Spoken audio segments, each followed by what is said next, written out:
Well, there you go. Hearing from Kelly Slater, 16.2 wave total. Excellent heat for Slater. Heat number 5 on the water, Pete. Griffin Colapinto, who's right on the line for that final 5 appearance. Jordy Smith and Jadson Andre out in the lineup. We started with 35 minutes. We're down to 29 minutes right now. It looks like Jordy Smith opened up with a 3.5. Like almost every venue we expected to be nice wasn't that good. So pipe was fun though. But we really had a lot of kind of just bad luck with swell and wind and stuff almost every location. Pretty amazing 3.5, I will say. You know, today what the caliber of the waves are, you know, he takes off, it's a little bit further into the channel, quick barrel, so that's why it's only a 3.5. What happened to Hedgie? I mean, he questioned because Felipe had priority and he had to go. Here we go, action. Colapinto sees a long wall, goes for the pin drop to stay in position out the back, hopes the leash holds, and we'll see just a false start right now for the surf out of San Clemente. Griffin Colapinto. So you have to focus on that, and you're going down the face, you're doing everything you can to get down the face, and then you realize, oh shoot, it was closed out. Here we go. Jadson Andre on the forehand, gets a pump into the barrel, traveling right over the foam ball. No problem for Jaddy baby. That's that front side. You know, you can take off high and tight, and you can pump through it. You can be way deeper than the backhanders can. And that was exactly the type of wave that Jadson Andre, he's going to get the quick early lead. Look at this one for Jadson. So not one of the most beefy ones, but that's still okay because he was deep on the reef and he got a long time in the barrel, way behind it, carried that speed through the section, drove through it. Look at that big one pump, and then had another one inside there. Easily made for him. And what a wave to get started, right? Now all of a sudden the confidence is zooming. I've got one wave now, and now I can be a little more patient. I can get a big one. You know, that's in your head. All these things happen. Here we go. Jadson Andre back up, streaking down the line, way back in the barrel this time, and that one will not allow the Brazilian out of the guts of Teahupo'o. But a great effort by Jadson Andre. As you were speaking about the power out here, Peter, was illustrated on the screen at the same time with Jadson Andre just getting caught in the corner. Looming set here, drops into this one. Let's go on the rail. Jordy Smith. How good does that feel? Excellent execution. So cool. I mean, that was a big throaty one. And once you make the drop, at that point, you're just in for the ride. That one, he didn't have to work too hard in regards to pumping through it. He just got to stand there and enjoy it. Look at this, just perfectly executed drop. Stands there and enjoys it. Very intense wave, so I feel like a lot of that's going to come, the score's going to come from that, but look at just standing there and enjoying it, making it look easy. And Jordy has improved his backhand barrel riding so much through the years. He is one of the best now in the world. That's what those talented surfers can do. You know, you look at stuff like Jordy in the beginning of his career, he's like, okay, I need to get on the backside barrel, moved to pipe, worked on it, and now look at him. He is obviously one of the best in the world. That was incredible. You think he's going to get some extra points for letting go of the barrel and standing straight up? That's technical barrel riding. Yes, that's part of it. You know, you got to look at that as something that is not easy to do. You know, releasing, having the confidence to do that in the barrel and standing tall.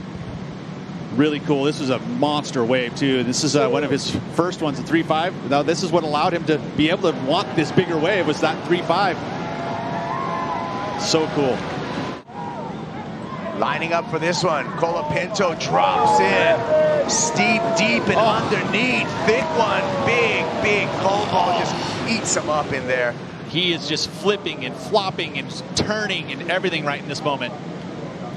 That is a bomb. And look how intense it is right here. He's doing everything he can. He had the line. He did everything he could, but that foam ball was just too intense. I mean, this is the backwash. It's actually a huge wave coming back into the barrel that just knocks you off. It's so hard. You got to go high to get over it, but the wall's convex. It's just impossible. Look at this drop. Look at that technique. Everything's there. So good. Driving, pulling on that rail to get himself as much speed as he can right here. And at this point, you see, he actually releases and then grabs again, knowing that it's going to be that intense moment of going over the foam ball. But look how thick and mean that wave is. Oh. Wow, that was some dark blue water that wave came from. Look at how intense this is, and the drop and all that momentum pushed forward. Same technique that Jack Robinson had, but I mean, look at this. There's the explosion of the wave coming up and underneath right there, and that's what took him out. Update him on scores, but here we go again. And our heat leader, Jordy Smith, again, the beautiful backup, likely to improve upon his score line. Here's Jordy Smith on the replay. Jordy backing up the 7.17, realizing the 3.5 is probably a little bit low to get this heat win. You see there's a little fluff of onshore here, but there's enough swell and energy that the waves are still nice and hollow. And really had to force that backhand barrel. Griffin Colapinto right behind him. Griff in the chamber and exits. So that's going to be a nice little comeback number for Griffin Colapinto, kicking out right near our in-water camera. There's the wave that we saw from Griffin Colapinto, quickly in and out. Not going to be a huge number, but again, I think just strategically in his mind, it's going to help him out a lot. Enjoy this in slow motion. Again, that technique. You see how he's able to drive. It's really hard when you're in that crouched position and holding your rail to get your board to actually weave and pick up speed. That's why backhand, it's so difficult to really drive through a barrel. That's why the forehand, you can kind of squirt without grabbing the rail. You're getting way more pump out of your board. Well, we're past the halfway mark in this heat. Jordy Smith out in the lead. We're still waiting for a score for both Jordy Smith as well as Griffin Colapinto, and Jadson Andre has to pull the survival drop right there. Couldn't get the board on edge down the line. Those are all surfers that could still mathematically have a chance. Jadson Andre off the bottom into a cavern. Nice thick one. Rides with the foam ball right on his tail and executes brilliantly. Jadson Andre's back in the mix. I will say that was one of those big west ones, and he was in position by sitting a little bit with third priority. Look how big this wave is. Again, right up underneath it. In and out. Kind of quick, so it could be close, but with like just the size of this wave, I mean, it was a big, intense wave.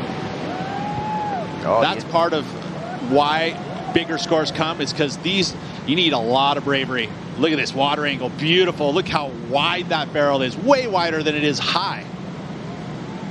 In slow motion, you can see the commitment to get on rail and pull into a thick cavern. Oh, look at that. That is a school book drawing. Perfect wave here. Teahupo'o. Unbelievable. Look again. One more time. Look at all the angles. Everyone gets this one. But see how it just draws off the reef. It literally goes and pulls down off the reef. That's what makes another reason why this wave's so intense. It's pulling water off the reef. And even for him, he's like, okay, now I really got to take this heat win.